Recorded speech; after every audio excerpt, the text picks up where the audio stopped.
Later this week, Call of Duty is doing something that's only done once before in its history. COD Online, a specific all-in-one sort of Call of Duty game geared towards the Asian markets, which lasted from an initial early beta in 2013 up until, well, just recently in 2021. That was the only time Call of Duty has done this before, shutting the servers down entirely. And surprisingly, when it's happening again here, it's not for a game that's a decade plus old and is no longer supported.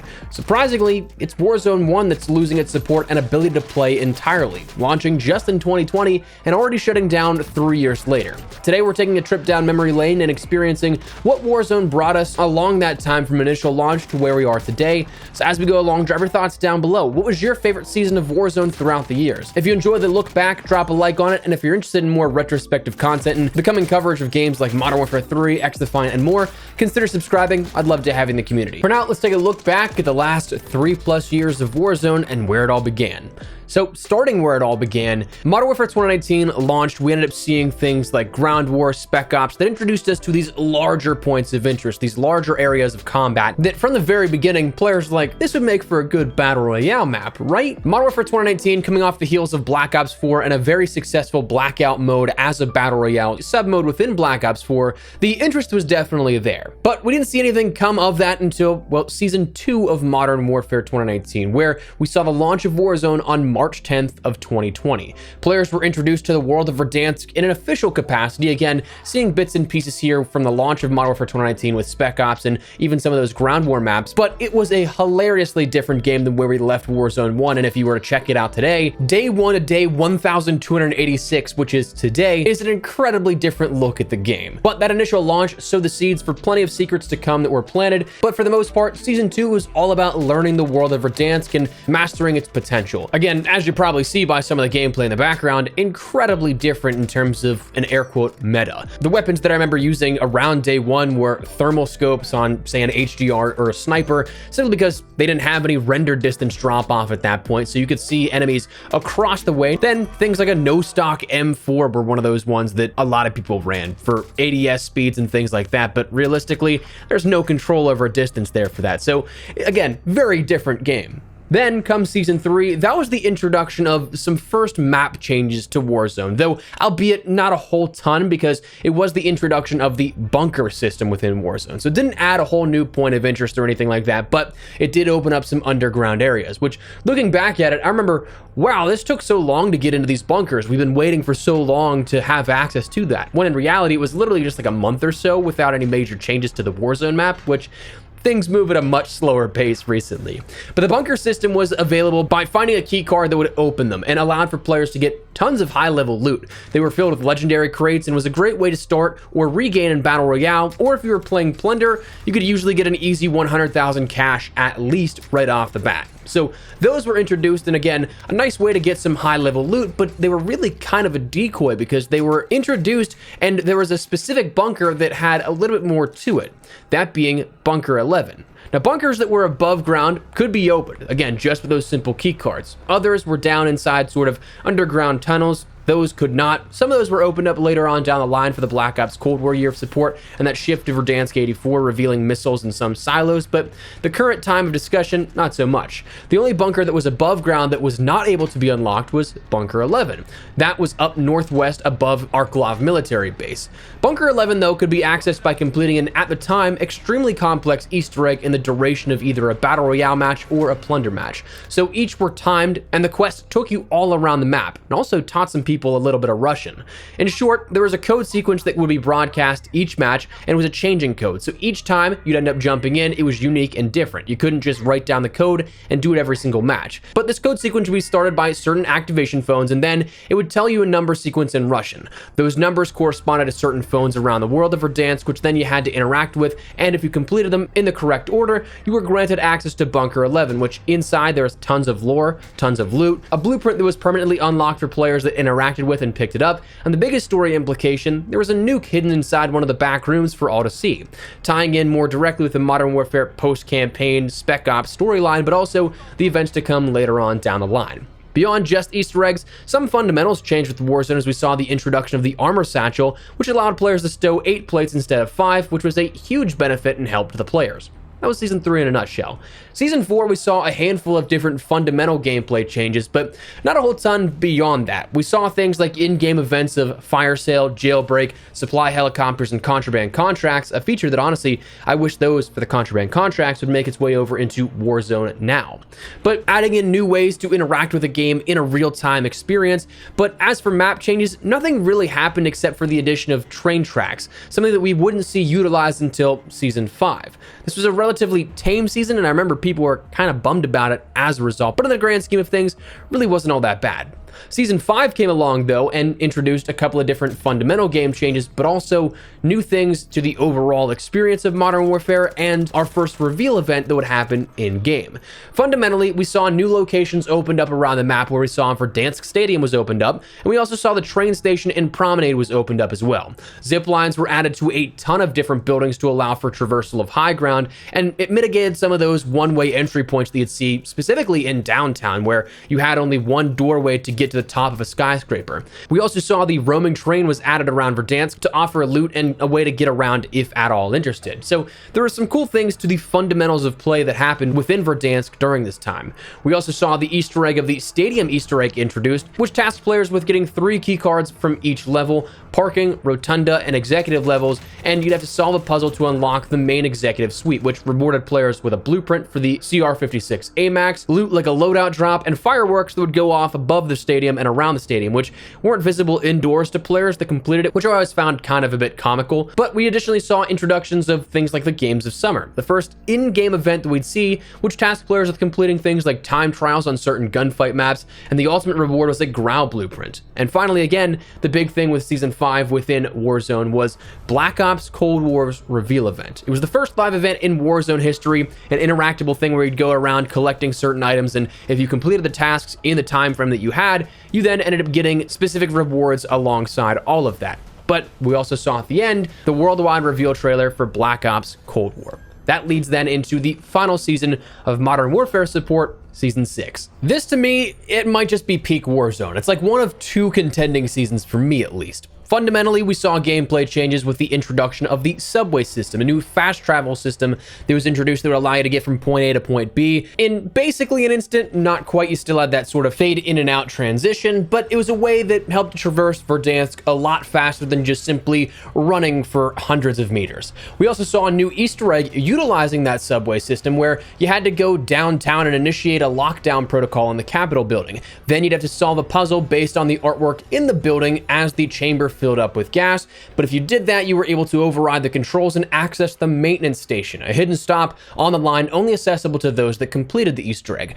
Once overridden and going to a station, you could ride the line to a completely separate and disjointed location, kind of like how the Gulag is. It's part of Verdansk, but not connected in any way, shape, or form. But there you could end up finding a ton of loot to your heart's content, getting things like the Juggernaut suit, a minigun, bonuses like Specialist bonus, Foresight, which showed you every single zone left in a match, an advanced UAV, and the Firebrand Bruin blueprint for your account entirely unlocked there. But beyond that, in just the regular gameplay loop, we saw later introduced in Season 6 was the Haunting of Verdansk event, which brought with it zombies and a nighttime to Verdansk. It was the first of many seasonal events to come, essentially kicking off the once per season events that we see up until this point, and rewards that we'd see that were unlockable via challenges as well. 16 challenges across the board for Warzone, where you could earn the Pumpkin Punisher Grau 556 if you completed all of them. This was also the final season for Warzone before any integration happened, which meant it was the final sort of like simple season per se, as integration would change a lot. And spoiler alert, moving over into Black Ops Cold War's Season 1 of support and Warzone support, well, it didn't go so great off the rip. Not necessarily in terms of the content offered, but instead just the way the integration worked. Black Ops Cold War weaponry was incredibly broken by comparison to, say, multiplayer. You had things like DMR zone breakout as a common slogan, where the DMR was something that at any range would be able to two-shot players and kill them. So obviously not exactly super balanced, but getting past all that kind of stuff, you had things like Rebirth Island introduced here, which was the resurgence mode coming for Warzone, and a fan favorite that was returned from Blackout that would then be something that players loved up until the point where it was eventually removed. But it was a brand new map to play on, a brand new way to play Warzone, and it was something that also brought along with it the Rebirth event. Again, another seasonal introduction that tasked players for completing challenges with rewards at the end, with the overall completion reward being the hazardous Krig 6 blueprint. Now, we've talked about Easter eggs. Rebirth had its own of the Red Room Easter egg, where you were tasked with finding a briefcase with spilled pictures of various locations around the map, where then you'd have to go to those points on the map, find the specific code at those points of interest, and then input the code in the locked vault room once you had all 3 pieces. From there, you could open it up, get some high-level loot, and again, another blueprint was up for grabs there, the Red Room Milano blueprint. Outside of gameplay, outside of Easter eggs, canonically speaking, Modern Warfare 2019's storyline officially came to a close, where throughout the year leading up until that point, Warzone intel missions were added periodically where players could follow along and provide insight into the narrative of each. And we finally saw the last update introduced here with this, where it gave us a cutscene of the end of the narrative where Viktor Zakayev and Price faced off one final time, where eventually Price ended up throwing Zakayev over the balcony of a missile silo where he eventually fell to his death. And then with just milliseconds seemingly to spare, Price had to stop the missile launch sequence that was initiated. That then culminating in this sort of epic walkout of 141, hearing soap off in the distance off the coast of Verdansk, and that's where it all ended. Season 1 was really all about integration, adding a bit more content and sort of tying off loose ends per se, and wrapping up a storyline of the year before. But we also did see in a playable space that Season 1, over the course of that season, actually progressed the map a little bit, because we saw a storm and a ship slowly approaching Verdansk. That ship actually being the Vodianoi from Rebirth Island, where in the distance off the coast of Rebirth at the beginning of the season, you saw the ship there. But by the time the season was coming to a close, it was right off the coast of Verdansk. That ship started Season 2 as a brand new map introduction and one of the first major updates to Verdansk that we had seen in a while, where that was right off the coast of Verdansk, right next to the prison point of interest in the southeastern portion of the map, but it was something that was overrun by zombies, also starting this brand new Outbreak event that we ended up seeing happen as the seasonal event for Season 2. But the interesting part was that it was not only just a seasonal challenge-based event, but Outbreak in the more literal sense as well, because at Verdansk, every week or two would see a new outbreak zone where there'd be different zombie locations around there. And admittedly speaking, it was a pretty terrible event to start because it was just incredibly slow. This outbreak was happening only in specific zones, and there wasn't anything that really grew per se until the very ending of it. But throughout the weeks building up, you'd get static messages talking about the rise in containment protocols and to be advised with missiles starting to fly through the sky. And throughout the map, some machines that actually showcased the containment protocol that acted as buy stations in now opened up missile silos around the world of Verdansk after closing off things like Stadium and the subway stations. But the Outbreak event was supposed to be this precursor to the end of season event here, which honestly, I will say in the final week, it actually got pretty cool because you started to see these outbreak zones get larger and larger and in multiple locations around the world, where eventually we'd have to nuke Verdansk, wipe it clean of the zombies outbreak, which again then set up the end of season event where it was a two-parter. Part 1, you had to try and exfil from the zombie horde, where it was eventually just like one giant game of infected. If you ended up dying to a zombie, you became a zombie and then had to chase down remaining survivors, where the ultimate goal, of course, was to exfil, except you couldn't actually because narratively they were always pushing towards that. But you launched the nuke in a cutscene where a couple of days later you came back and it was Season 3, and you had the destruction of Verdansk Part 2, where you played on Rebirth Island in this event, and it was happening as of the time of Verdansk being overrun, taking place 10 minutes before the destruction of Verdansk, leading until you actually pressing the button to launch the nuke. And from there, that was something that was a really cool transition, because from that game, you launched immediately into a smaller scale, in terms of player count, version of Verdansk 84. The new, not necessarily new Verdansk that we ended up seeing here for the Black Ops Cold War year of support, where for veterans, it was still very familiar with Verdansk, but offered up enough changes that it was something that was branded as new. Again, at the point, it was something that a lot of people were on the fence of, oh, I like this, it's a cool way to revitalize Verdansk, but also a lot of people were upset that we we didn't get a brand new map. Verdansk 84 brought along with it the 80s aesthetic, the Cold War aesthetic too, where you had Superstore being concrete. You had the Duga radar array, so again, trying to make it this more so Soviet architecture and theme all around the world. But you had different points of interest that added entirely different ways to play the map, perhaps, where Dam at the north of the map was replaced with Array, a compound of a set of major cliffs and also different compound buildings. You had the Duga radar array, again, added just north of where TV was. The stadium was opened up entirely because it was still under construction back in the 80s, according to lore. You had a factory added in between Superstore, hangars, and block, and a bunch of other different smaller changes as well. So Season 3 was a unique season where we had actually two seasonal events alongside this. One where you had to, it was branded the Hunt for Adler, but that was one that was so busted that they actually gave players the reward of the Adler skin just for simply logging in, because nothing tracked for the entire 2-week duration of it. And then finally, we also saw at mid-season the 80s Action Heroes event, one that was honestly a really cool event. It added Die Hard and Rambo as cosmetics and also some locations around the world. Nakatomi Plaza replaced a under construction skyscraper in downtown that only lasted for 3 to 4 weeks. They built out this entire area of downtown, made this massive structure only for it to never return after 3 to 4 weeks, which I always found funny. But you had an Easter egg that came along with that where you could end up entering the vault of Nakatomi Plaza by completing 3 different challenges, one each offering up a key card and offering a way to get into a unique safety deposit box, offering up different rewards along the way. But honestly, it was a pretty fun season if you ask me. Season 4 came along and then introduced us to a handful of different things. Firstly, event-wise, we had the Groundfall event within Warzone. We ended up seeing this translate into locations that could be captured almost like quick recon points or quick hardpoint points, where if you captured those sites, it would crash a satellite somewhere in your vicinity around the world of Verdansk, in which you could end up getting things like a loadout drop for free or a new introduction of a streak called the Harp, which of course was also available in Black Ops Cold War's multiplayer. But the Harp was different from the advanced UAV in a couple of different ways. Well, 2 real big points. One, duration, and then also what it revealed. The Harp duration lasted around 1 minute and 30 seconds, like 1 minute and 35 seconds, but did not reveal players that ended up having Ghost equipped. Advanced UAVs, on the other hand, only lasted for around 30 to 35 seconds, but did reveal ghosted players. So again, it was one of those things that you got for free and relatively easy that gave you general knowledge of where players were, but not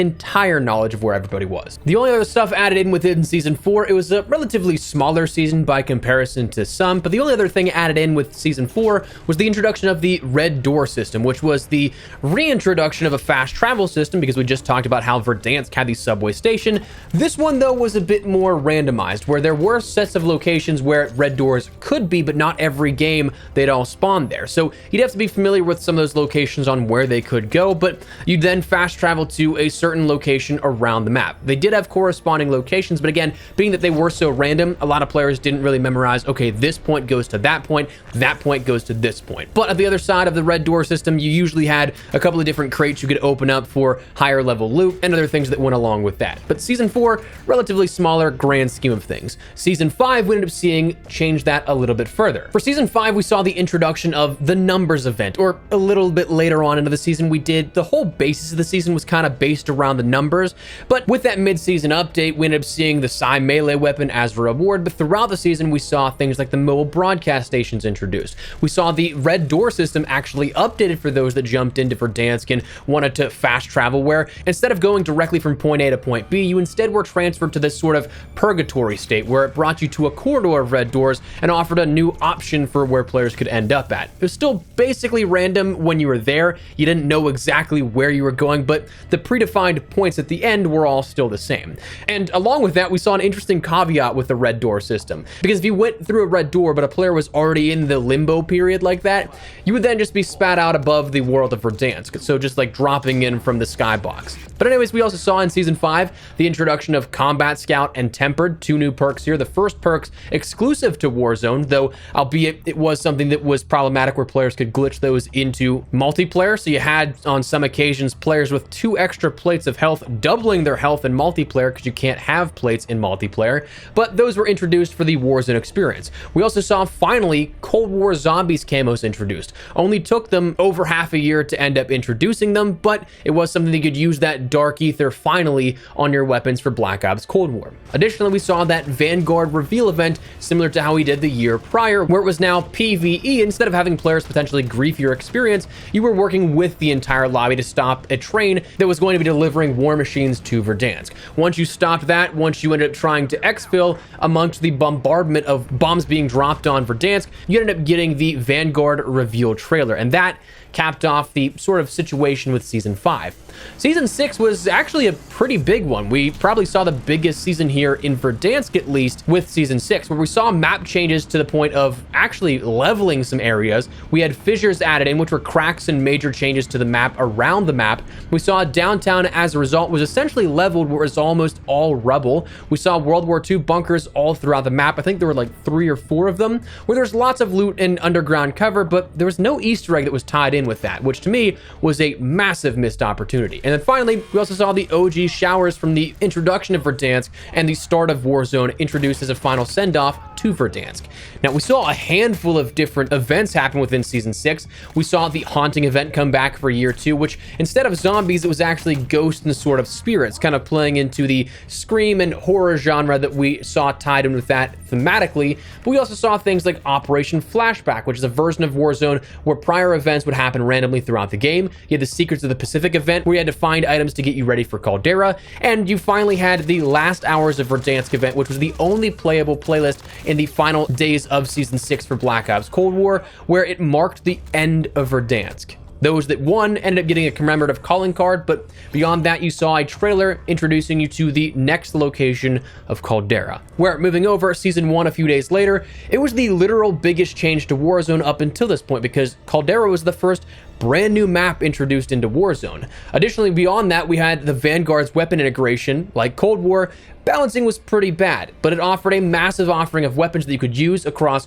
Modern Warfare, Black Ops Cold War, and Vanguard weapons at that point. Though Season 1, when you look back at it in its entirety, that was quite literally a broken season. The game was broken after the integration, and it caused major controversy. I'm talking like people could not play the game broken. I'm talking tons and tons of players uninstalled the game broken, as evidenced by actual numbers that Raven ended up showcasing a little later on down the line in creator calls with YouTubers and other press. But the integration happened right before the holiday breaks that all the studios go on. So you had about a month of a broken game between the week to 2 leading up to Christmas, then following New Year's, and then when people were finally getting back into the office in that second week of January. So it wasn't necessarily the best season, and for a lot of people, they just couldn't play. But beyond that sort of definite point to note, you had things like Vanguard Royale initially, which allowed players to use only Vanguard weapons if they liked. You saw introductions like planes and new vehicles, and fundamental gameplay changes where loadouts couldn't be purchased at first before the initial loadout drop event as the first zone collapsed.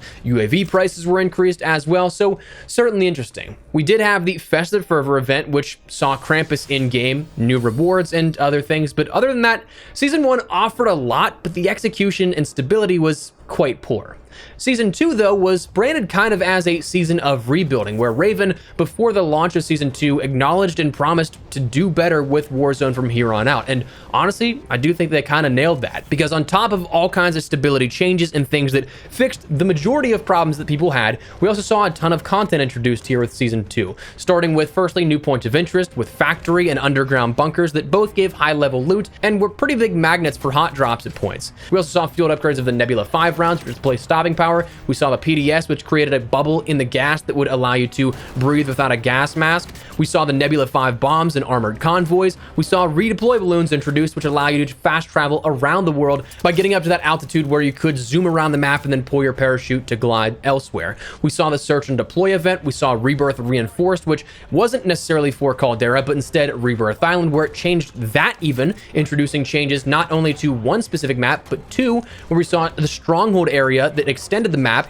We saw 2 ships on the coastline, and we saw new bunkers added in. We saw weapon trade stations added and communication towers. We saw the actual reinforce event, which players then could complete community challenges and get rewarded. And we saw the golden vault Easter egg, where you had to go into the cell block of Rebirth, turn on TVs, and then a phone would ring in that control center and give you a code. If you jotted that down, you could then use that code at any of the 3 golden vaults around the map to get high level loot and an unlockable blueprint of the wall riot shield blueprint, which was kind of a bummer that it was for the riot shield. It was cool. I would have loved to see that blueprint though on a weapon that was maybe meta or usable at the time. But the big thing to me was there was the first unlockable blueprint since the Red Room Milano blueprint a year prior. So definitely nice to have a sort of in-game quest line to go on again. Season 3 was quite literally a game-changing season. Lots of quality of life changes, lots of gameplay changes, but also some quirky stuff in there as well. You might remember at a top level, Operation Monarch was Season 3's sort of marquee thing, where it was Godzilla versus Kong and a seasonal challenge set and event that came along as per norm, but like truly wild gameplay coming out of that. But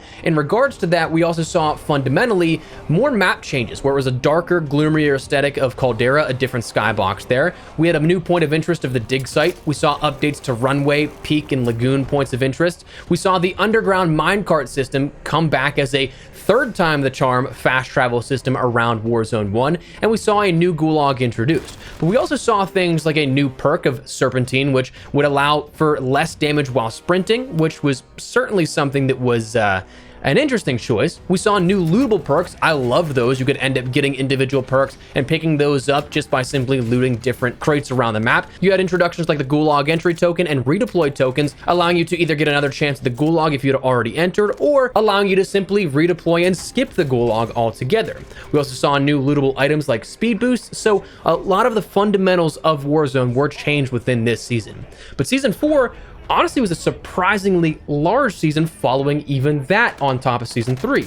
Firstly, and the biggest thing, was the Fortune's Keep Resurgence map that was added in. A brand new map, one of my favorite experiences in Warzone, honestly, and to me, it's still, I think, absolutely criminal that this map only lasted about 5 months before being removed. An incredible alternative in my mind to the Rebirth Island for Resurgence fans, and it didn't even get a half year of support and life. Truly criminal. I really wish we could go back and play that again on top of Rebirth, but honestly, I loved having the option of both of those. We also saw introduced with that the Mercenaries of Fortune event, which was a challenge event where the overall completion reward wasn't anything too special, but instead, the coolest part was that you earned 2 universal camos, which was the first time we saw universal camos as a reward rather than blueprints. In terms of Caldera, outside of a brand new map, we saw Storage Town added in, as well as Mercenary Vaults. We saw Vanguard Zombies camos finally added in, again, just like Black Ops Cold War, on a massive waiting period between when the integration happened and when you could use those camos.